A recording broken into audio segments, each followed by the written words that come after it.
如果你在脑海中想象一个成功人士，会是什么样子的呢？我想大概是聪明、能干、勤奋、自律、目标坚定、10年如一日的坚持，大概是这样子吧。那你觉得这会是 ENFP 吗？大概率不是。ENFP 很多时候的困境是拖延、焦虑、3分钟热度以及想得多、干得少。那 ENFP 就注定失败吗？我是林卡卡，我是一个非常典型的 ENFP。上述的所有问题，我全部都有经历过，而且我真的是精力很差的那一种。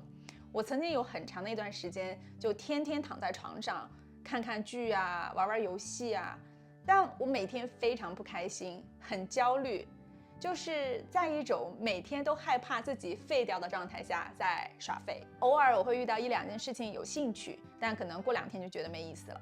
但现在的我，虽然偶尔还会是上述的状态，但我已经感觉自己可以自如的切换状态，可以长期坚持的去做一些事情，甚至在工作上非常条理。很多人以为我是 J 人哦，就伪装的蛮好的。那我是如何改变的呢？我都做了什么？今天我就想跟大家分享一下 ENFP 的进阶之路。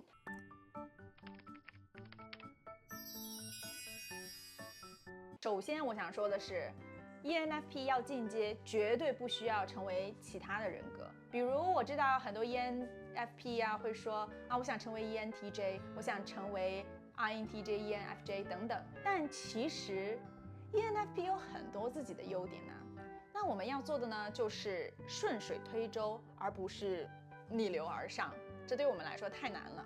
我想分享一下3件事情。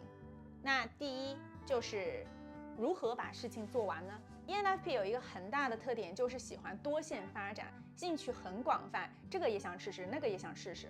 如果让我们长期去做一件事情，就每天8个小时去做一件事情，就会很没有耐心。我们可能最多坚持1个礼拜就是极限了。但是呢，如果我们半途而废了，那半夜就会很后悔，会踢被子的那种。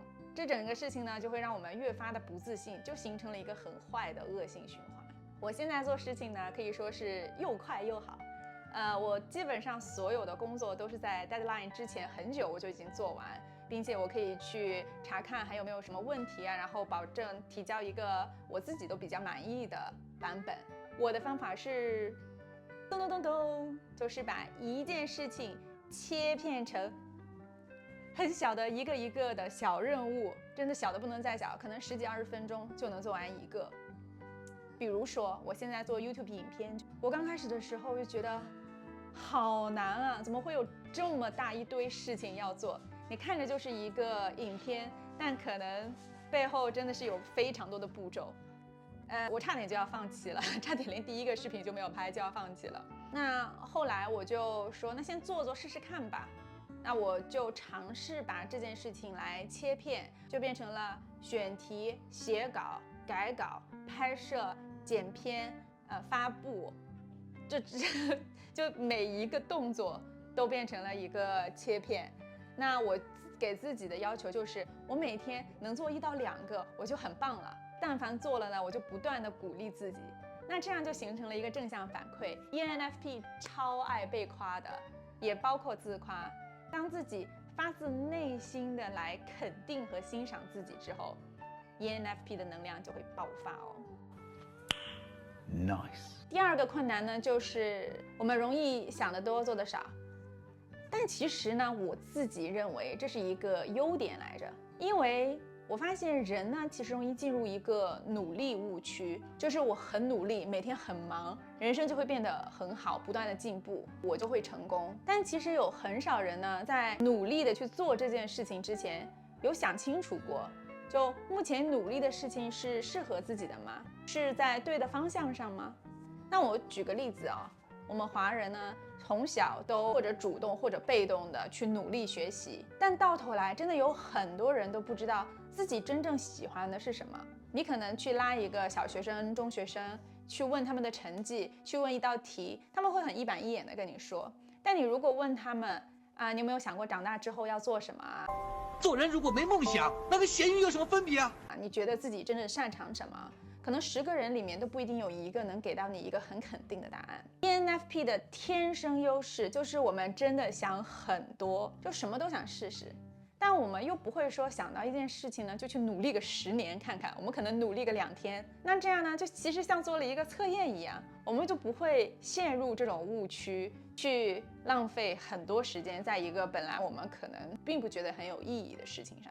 当然啊，什么都不做是不行的，所以我们能做的呢，就是想到一个感兴趣的事情，比如说我移民了2次，就换国家、换工作、新爱好啊这些东西，你可以写下来，写我为什么对这件东西感兴趣，我能做成怎样，以及有哪些东西到后面可能是我会不喜欢的。写完之后呢，放在那边，然后过2天再看看，如果几天之后会发现，我对这件东西还是很有热情、很感兴趣，就去试试看嘛，这可能就是我们真正的兴趣呢。我自己感觉这种方法来说的话，做的去努力的东西，通常方向不会有太大问题。第3点我想说的呢，就是 ENFP 一定要从传统的成功学里面跳出来，去尝试改变这个价值观。这算是我人生改变最重要的一点，就是自己来定义成功以及人生的意义，而不是只看世俗意义上的金钱、名利啊、职业发展有多高等等。ENFP 呢，非常不擅长的一点就是相信自己。我们总是想要去寻求外界的肯定，但是呢，你一定要开始学着相信自己。只有你相信了自己， ENFP 的魔力才会开始体现，你才会慢慢的去进阶。我经常会想这样一件事情啊，你想想看，人呢能够出生长大，就是一件非常非常神奇的事情。宇宙存在了上百亿年，地球存在了几十亿年，然后地球某一个瞬间突然产生了一个单细胞生物，然后后面有很长很长的时间，上亿年的时间又在那边进化出来一些鱼啊、螃蟹啊，然后之前的恐龙啊这样子。恐龙统领全球的时间比人类长太多了，就是最近的几百万年才慢慢的开始了有那些什么猿谋人呐，就是很古老的人类才开始出现。更不用说现在就我用的这个相机，你在看的电视、手机，这就是最近100年、几十年才有了网络，就我们才能享受到的事情。再加上茫茫人海中我们的父母相遇，这已经可能性是很低的随机事件了。再加上我们竟然还是在刚刚那么一个瞬间啊，我们的妈妈怀孕了，然后生下了我们，就我们也太幸运了吧！如此珍贵的生命，我怎么能允许自己就这么稀里糊涂、浑浑噩噩就过了呢？所以我不能只想着我要成为谁，我要成为这个，我要成为那个，我要成为我自己，我要活成我自己，我要做自己感兴趣的事情，我想要什么我就去做什么，就这么简单。所以改变命运的第一步，就是问自己，我想活成什么样子。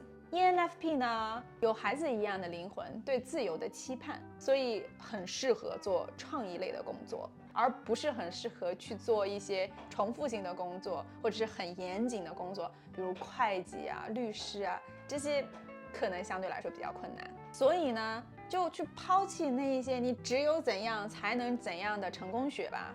我觉得无论怎样，你要确保自己活得开心、幸福和畅快。